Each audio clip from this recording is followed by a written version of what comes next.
It's great to be here. It's a pretty turbulent time, but it's good time to actually start thinking about how things are rolling out. That was a much better introduction than I had a few years ago. I was testifying in front of the Senate subcommittee focused on social networking.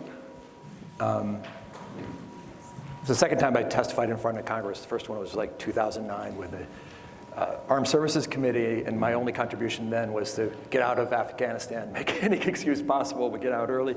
That didn't go anywhere. But in the social networking thing at the Senate was that they were focusing on how they should regulate it. It was about a year before OpenAI came out.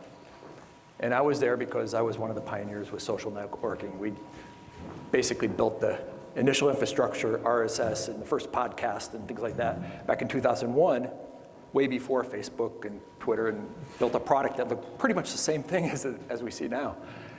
But it was slow going back then because it was like there were so many cognitive filters that prevented people from seeing the value in social networking. It was like, why would I ever post? So I thought, okay, I'm going to make a contribution here at this panel, and I'm going to focus on data ownership, because all these social networks and everyone else is gathering all this data, and it's going to be used to build AIs. And it was clear even before OpenAI came out on that. And these AIs would be the most valuable social or technological artifacts that we ever had built.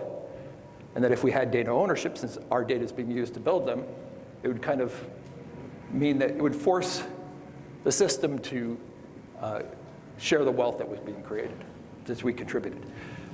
So I'm all geared up, and Senator Klobuchar came to introduce me. They had just gone through a Facebook representative, and he was savaged by the panel. And Ted Cruz, if you ever get him on a panel and he's against you, he can savage you. He could absolutely destroy you. And this guy was sweating. He was standing next to me, and I get in, and she goes, "Here's John Robb, podcaster." I was like, oh no. Here I was all geared up, and I'm like, I don't even run my own podcast. I do podcasts, but anyway. So I'll try to tie in some of my background to some of the things we're talking about today. One of the things I wanted to focus on was kind of embrace and extend the polycrisis stuff from yesterday with a larger framework. I think in terms of frameworks, this is something we did at Forrester. After I got out, I was in Tier 1 special ops for a while, and I got out of the military, ended up at Forrester right at the moment the internet started taking off. And everything was changing so quickly that most CIOs, most CEOs were like frozen, like deer in the headlights. They didn't know what to do, what to invest in, how to think. And what Forrester did, and I was lucky enough to be there, is that built frameworks, kind of a scaffolding for thinking about this rapidly changing landscape. And it looked out a little ways, but it basically allowed them to process information successfully. They could see new events, new developments, and they could take that information and put it in a cubbyhole. And that led them to be able to make decisions again. They weren't stuck anymore. They were able to think about it and process it. So what I'm going to do here is give a framework that expands the polycrisis idea. So it starts off with, we're at the end of the 20th century, the nation state, decentralized control of our globalized system. Nation state is like this amazing organization that was, defeated all comers, could wage total war, could handle complicated problems. And the bureaucracy was the kind of thing that allowed it to handle these complicated problems because it required scale, structure, mobilization of resources, and the like. And that it was modified and enhanced by markets. So, end of the Cold War, and all of a sudden we started globalizing. And technologies like the internet came about, and we started internetworking. And that changed the entire dynamic of the system. It connected in ways that made it the complicated problems that we faced in the past were now complex problems, or had a high percentage of complexity. Very similar to, I was an astronautical engineer at the Academy, and one thing I learned, I was in control systems, is that the design of the system changes everything in the environment you're putting yourself into. Standard planes, for instance, are built to fly. They're structurally stable. You take your hands off the controls and they fly. If you want to improve their performance, you add instability into the design. And that instability means it's increased the maneuverability of that aircraft, but you have to build a control system to handle what happens when that instability becomes too much and the aircraft wants to break apart. So we're in this situation where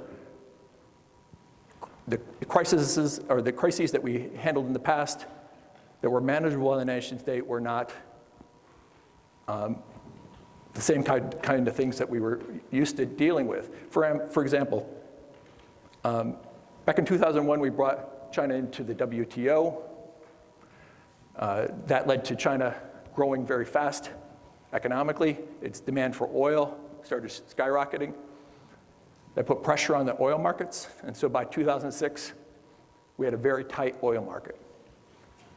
And if you know oil markets, they're inelastic, means that people are price insensitive. They'll pay whatever it takes to get the energy. So prices can skyrocket if the market gets too tight.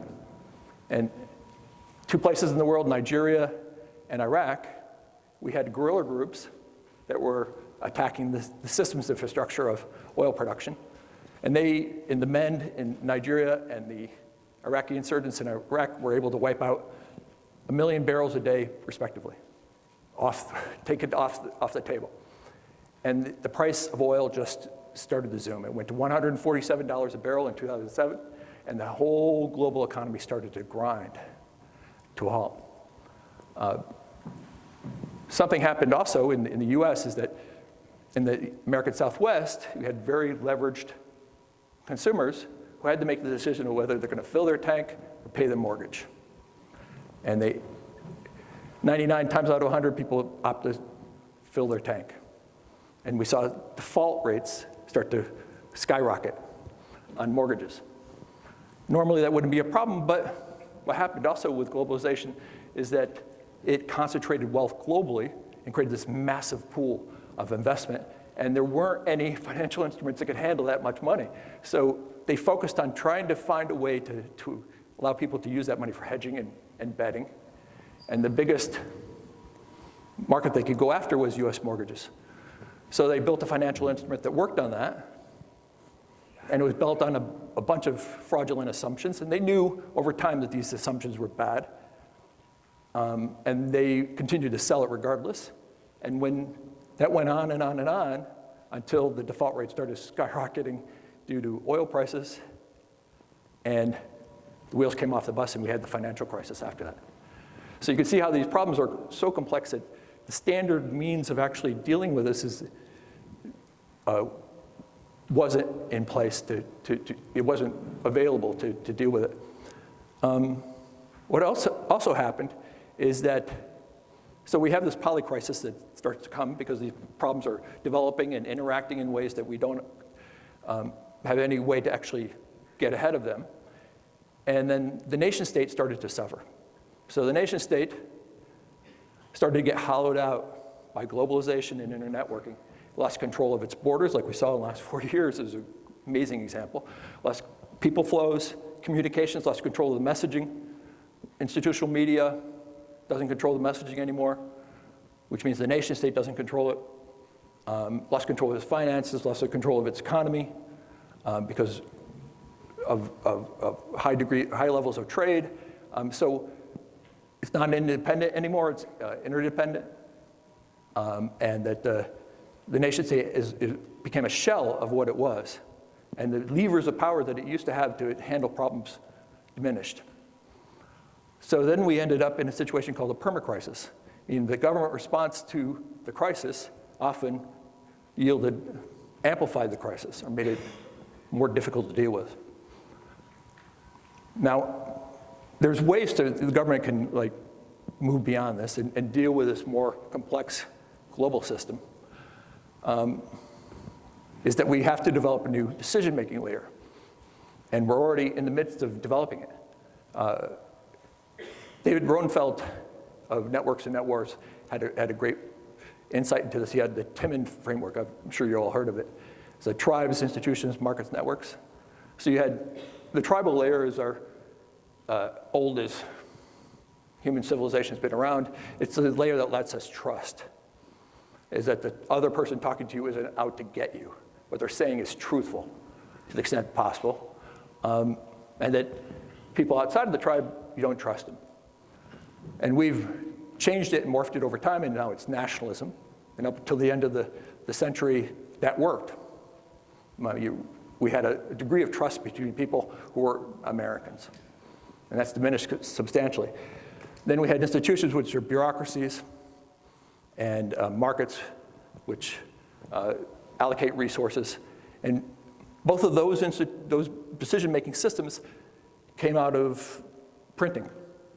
The printing press revolution changed the way we think. It rewired our minds as we learned to read.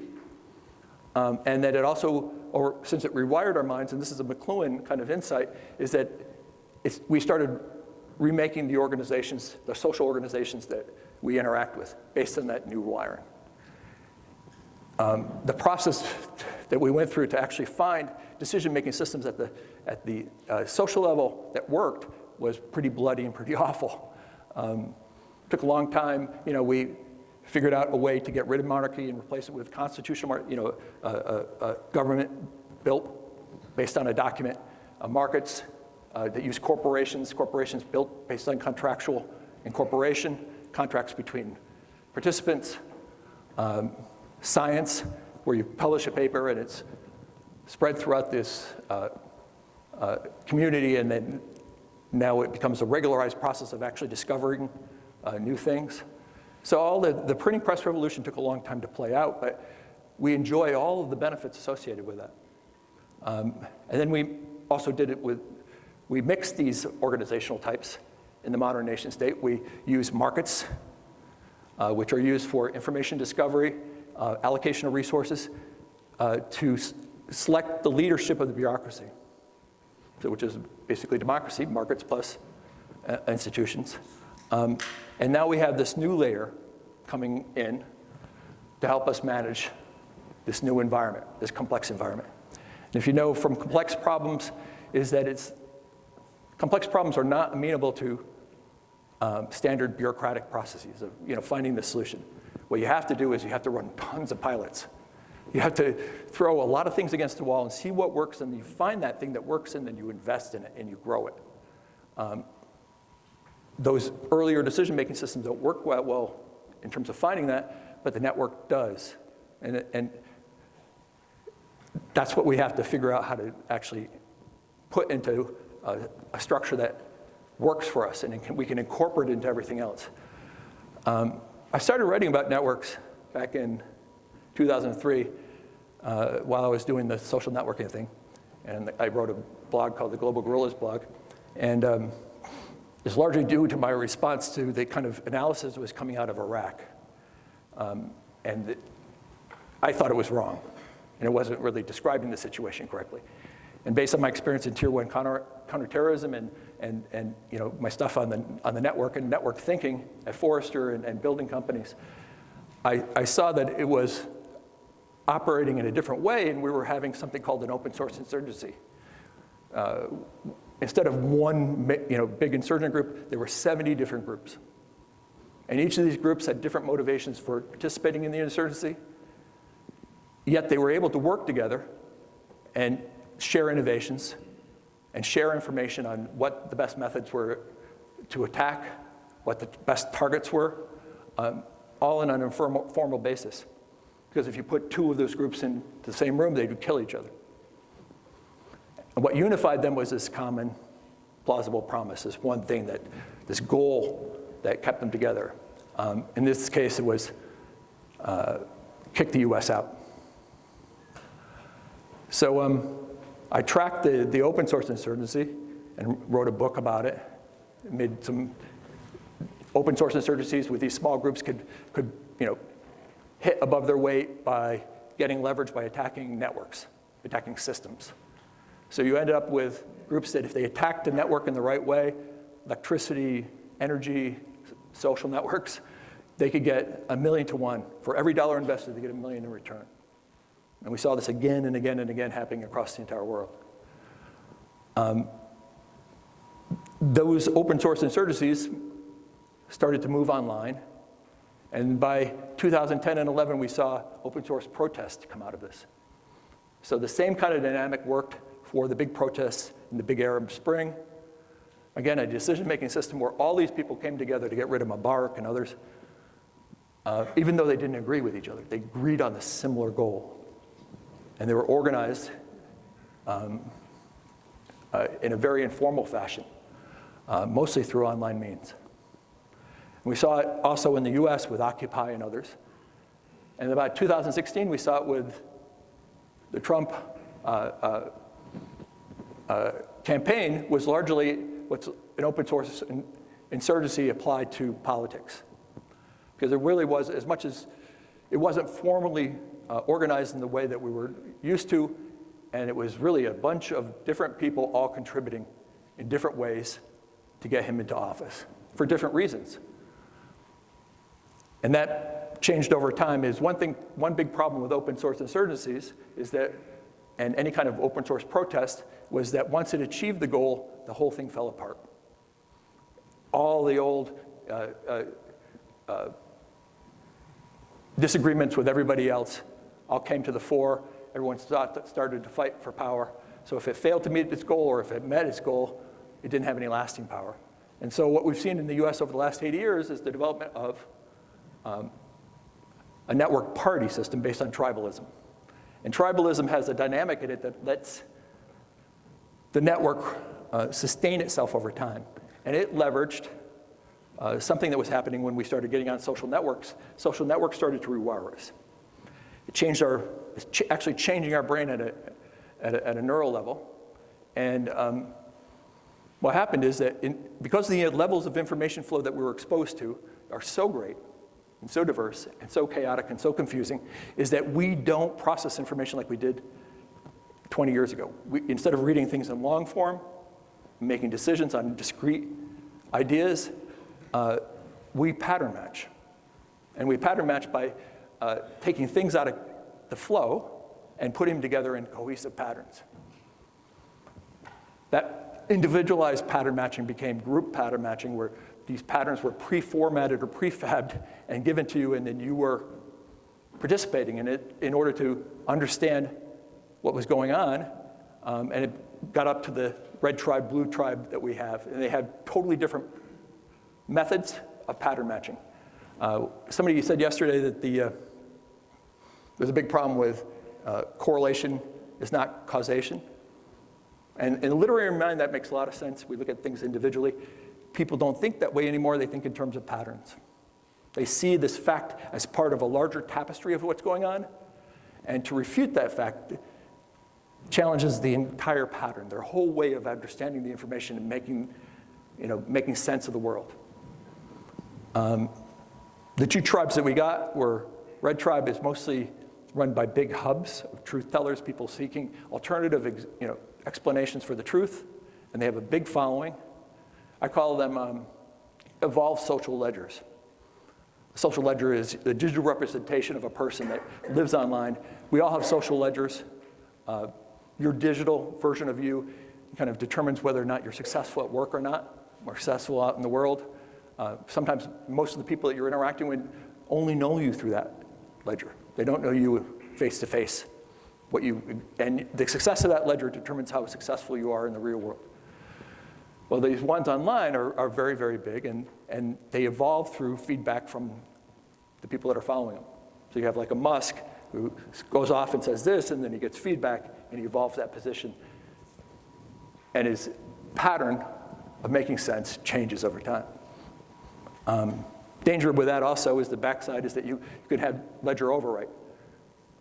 The power of that personality and their pattern can overwrite the ledgers of people who are following. And then you have the blue tribe, which is a single cohesive ledger. It operates mostly in the moral sphere.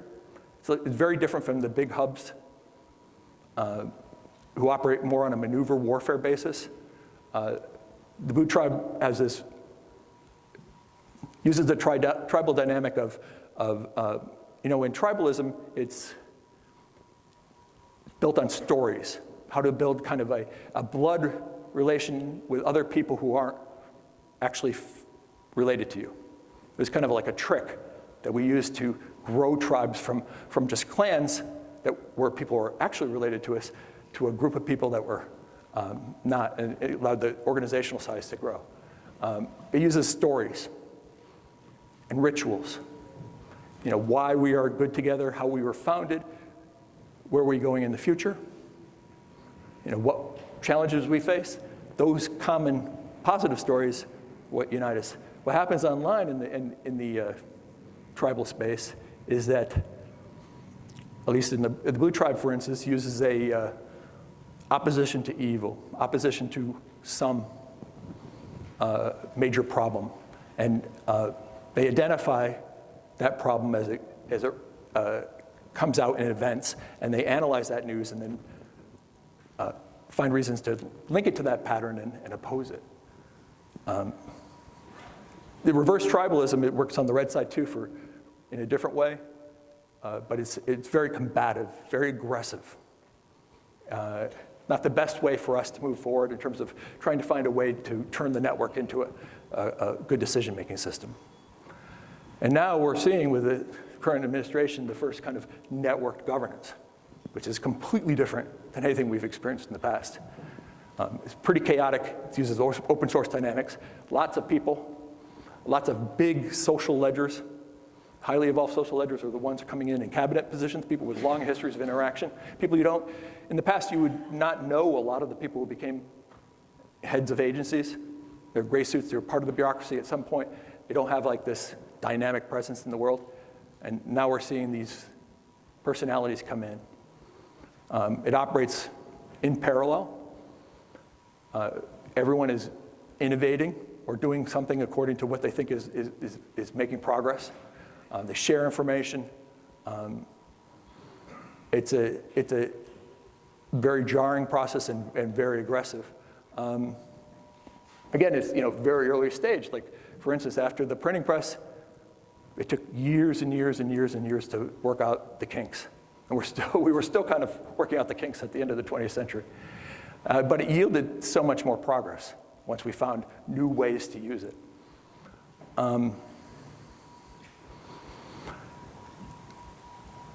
Big fear of mine is that what we may end up with now that we're in a perma-crisis, and we still haven't built a decision-making system or control system for handling complex events that challenge us, is that we're going to end up in a jackpot.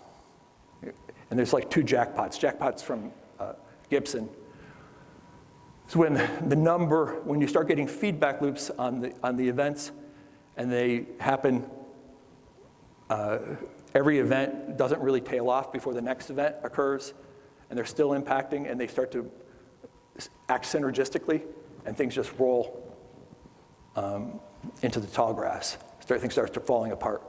The other jackpot is that we decide to go back to create a stable system, and we lock everything down, like the Chinese are doing. Like, stop all. There's an orthodoxy of thinking. Nobody can think outside this box because it's dangerous. It threatens the stability. So those are the two jackpots we have to avoid to kind of thread the needle on this. We don't want to be China, I don't think, and we don't want to become chaotic either, but we have to go between those two.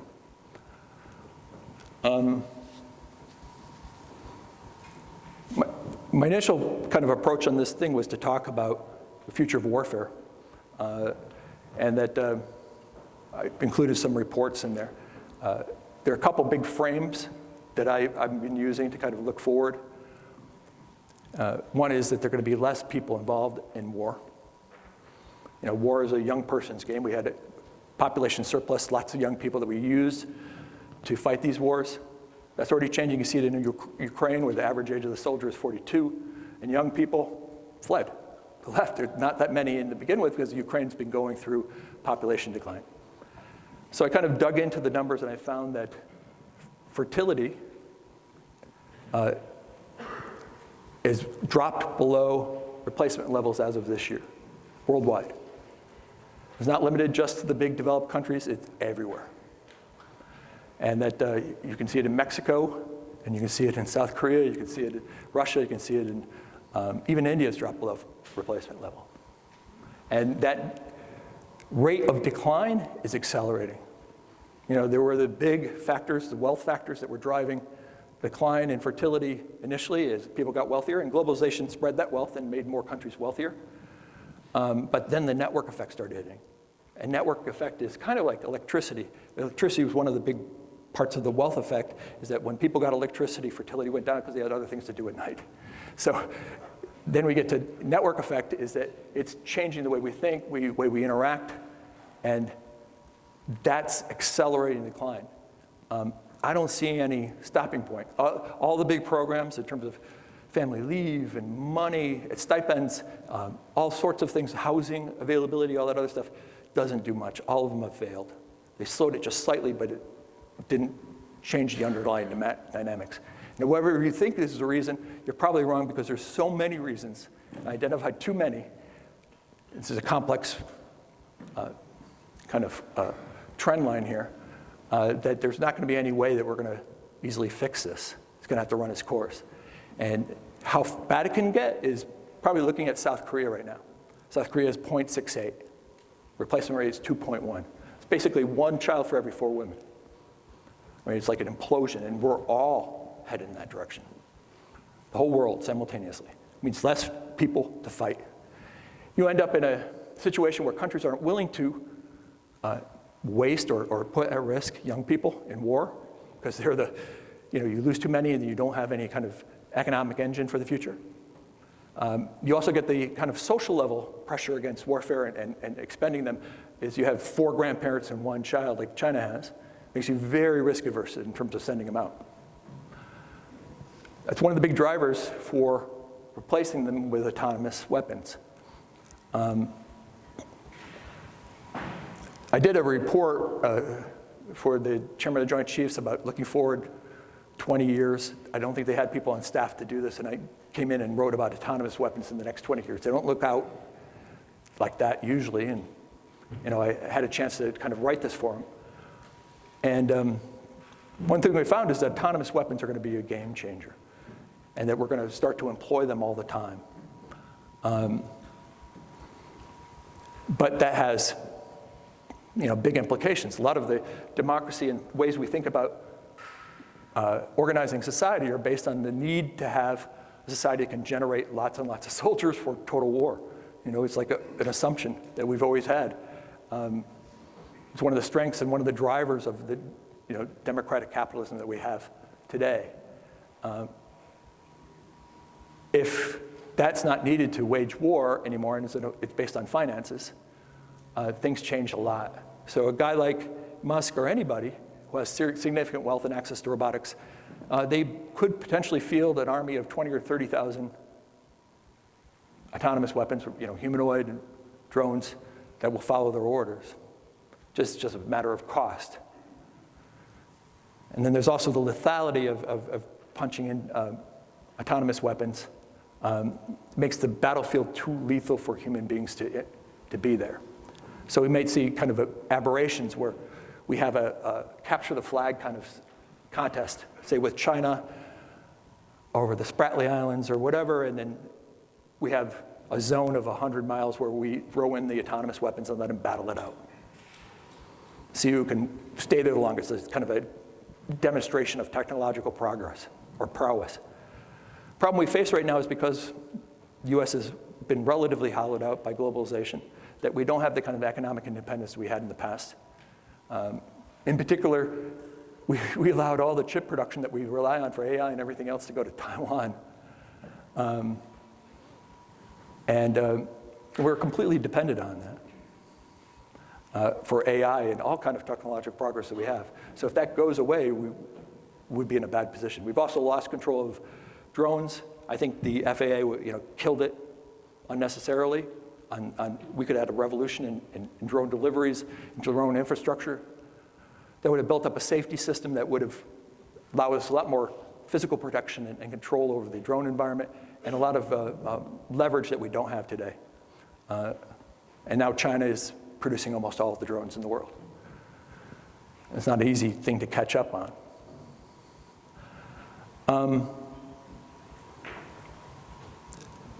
One thing I found, and I just wrote a report on this, is that when you think about autonomous weapons and AI in general, people tend to get really confused about what AI is, and the way it's being presented is pretty hard to figure out what's going on, because it's everything, right? What happened over the last 70 years since the end of World War II was that there's been a drive to create AIs that are similar to a human brain, create a mind model. And it's been largely unsuccessful. They had some successes, but it just, the model that they were trying to create just didn't yield the results, and it didn't like zoom like it should. So about the 80s, late 80s, some people came up with an idea that they could approximate a mind model by building a social model. You can take existing social data and crunch it down into a neural network and use it to approximate a mind model. Problem was that it was computationally intensive, too intensive for that time, and it took until around 2010 or so that we had Moore's law took care of the computational problem, and social networking took care of the data problem, because it required tons of data too. So we built these amazing social models that gave us an approximation of a mind model, but people didn't think it was enough. So the last 5 years, we've been focusing on trying to make these mind models smarter and smarter and smarter, and bigger resources. The problem is that there was a missed opportunity. It's kind of like with what got me into social networking is I saw that there was a fork, adjacent possible that we could have dove into. In social networking, that big websites and search didn't address. And in this case, the social model is actually pretty damn good at a lot of things. It's great at mimicking a human worker and has an average level of intelligence of an average worker. It's conversationally competent as a basis. And that if you can do some modifications to it, you can slot it into worker slots. You can slot it into the human economy in a way that's natural. So we know how to manage people. We know how to delegate. We know how to train them. We know how to evaluate their performance. What we need are AIs that operate that way. And that means a unique, named, socially competent AI that has a personality that we can use to immediately identify them, that has continuity over time, and that remembers our context of our interactions, that we can train over time, and they grow with us, and they're not constantly changing underneath. You can talk to an AI now, OpenAI, but it's like eating cardboard. It's generic, it's terrible. What you need is some AI that you can recognize and interact with. And that kind of social AI is already seeing early stages of this popping up, both in robotics and the virtual worker space. It's not the agents, way beyond that. And these social AIs are the ones you can give logical instructions to, evaluate their performance, talk to them, improve their performance,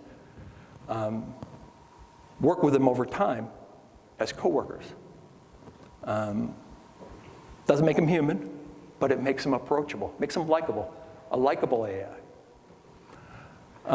This means that these social AIs are going to be our interface to autonomy. It makes a lot more sense. So if you have a soldier who's humanoid, robotic, or drone, you'll be able to talk to it like a regular person. If you have a house, or you have a robotic caregiver that's living in a house with an elderly relative, which could be packaged in a way that's cheap enough that even lower middle class people can afford to have it in their household, that robot will talk to the elderly person in a way that they understand. And they'll interact with them, and with the right kind of personality and training, they can be supportive, help maintain their cognitive function and the like.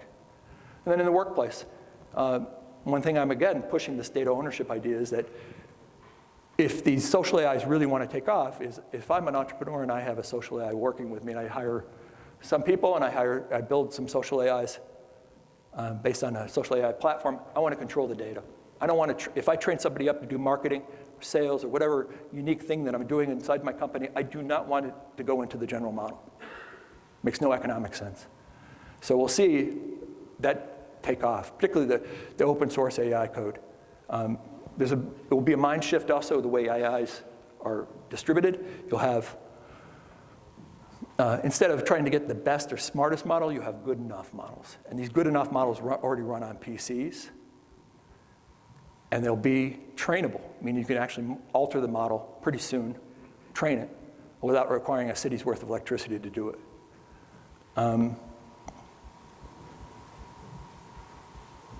They also will be running either decentralized, on the robot or on your PC, or in an instance, unique instance on a server somewhere that you can control. Lots and lots of companies will be adding layers to this: personality modules, training modules, some kind of vector for the AI to start thinking about how to improve themselves to be better able to do the job. Say you have an Uber driver named Bob, but people trust Bob because they can talk to him and they know he has a fixed personality, fixed level of performance that you can recognize over time versus a kind of a generic robotic entity. And that Bob, if Bob has a vector of improvement, Bob could say, I have kids that I have to interact with because I'm ferrying kids around to all these sports things. I want to learn how to talk to kids better. And you can run them through training sims.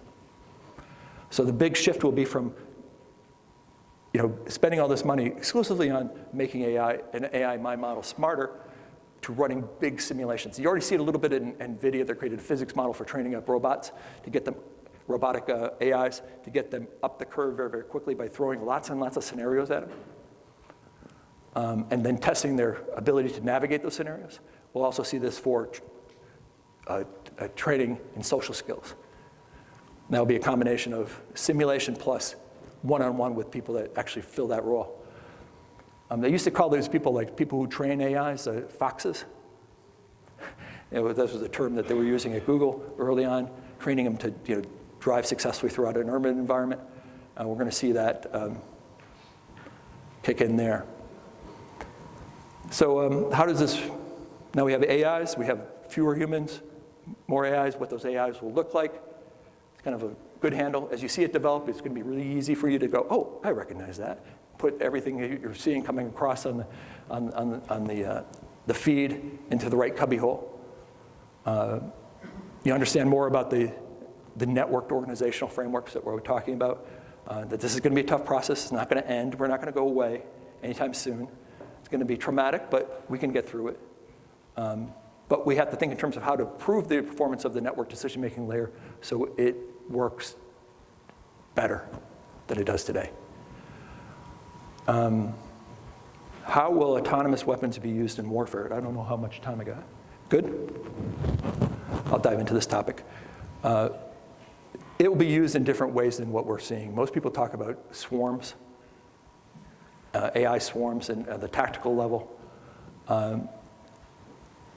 or AIs, or autonomous weapons that are semi-autonomous that are used with first-person view kills, like we're seeing in Ukraine, where the flight is actually taken care of by the control system on board the UAV, and then the human pilot jumps on board and runs it like a video game to find the weakness in the target and kill them. But autonomous weapons change the game. And if produced in volume, with social AI kind of interaction, ease of access and interaction and training, it allows you to do interesting stuff that goes way, way beyond swarming. And one of the tactics I developed, using in different ways, was called zero-day war. With 0 days in hacking. Zero-day war using robotics, using autonomous weapons, would be taking advantage of the ability of that AI to operate independently for long periods of time, to slowly infiltrate an enemy nation, hide, whether it's if it's in subsurface drone, it would dig itself into the muck in the harbor of the enemy and sit there, wait. And then when the signal goes out to do something, the war's already over because they're already embedded. They're already in place to start wrecking things and breaking the systems that would allow the country to respond effectively. Communications, electricity, essential services, transportation, and autonomous weapons have incredible leverage. incredible leverage. You can run multiple missions. I was a little concerned just recently because the border being open is that it makes it possible for China, if they wanted to, and there's indications it may have happened, is that if you have a couple containers worth of drones in strategic places and you've got the people there to launch them and recover them, rearm them and kick them back out again, you can take out major metropolitan regions without much opposition. So if they did decide to go after Taiwan and they misjudged our response to that, and that we were making moves to kind of block them or make it more difficult for them, they could sow internal chaos by bringing our systems down and causing cascades of failure to ripple through the system in such that we don't have any good indicators of who was doing it, and that our ability to respond would be wiped out, would be focused on trying to manage things. So hopefully, you can see it in the New Jersey crisis that we have no ability to actually handle the information, how to process this information. You have mayors of all these towns coming out, what's going on? We didn't have any method of actually calming them down or explaining what's going on. Because we don't have the systems in place due to the stunted drone industry that would have been in place to actually monitor drone flights en masse. Cordon off stuff, track flights in motion, recovery, policing that, licensing and flight control, stuff that would all been put into a functioning, healthy drone industry. When they killed it off by saying you had to be a pilot to fly these things over a certain distance, the line of sight stuff, it just killed it.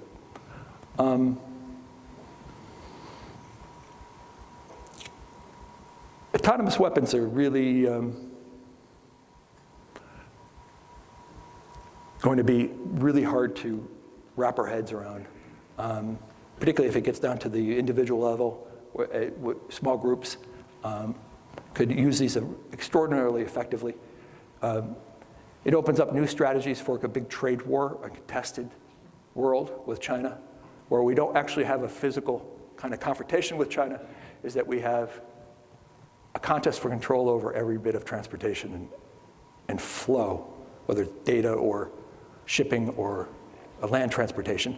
And they do that by shipping autonomous weapons, or semi-autonomous now, but to nations willing to employ them.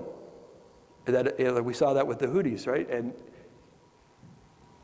the only way to get rid of those weapons being launched, and they shut down the Suez Canal, turned it into a parking lot, by projecting that force using drones, primarily, over thousands of miles of sea lanes. It added about 20% to the distance traveled by long-haul shipping. It's an incredibly expensive thing because shipping lanes or shipping companies went around it. Now, think of every group in every country that wanted to kind of act the pirate or act as a spoiler for U.S. interests, and how easy it would be to kind of launch that. And the only way to get rid of them would be doing these incredibly expensive and involved invasion. It's a nightmare. So, yeah, it's going to be a challenge here. I think we can actually pull it off. I think we have the capability to handle this kind of thing. We just have to be knowledgeable that it could occur. So that's a lot of information, a lot of different perspectives, a lot of frameworks. Anyway, thank you very much for the time up here.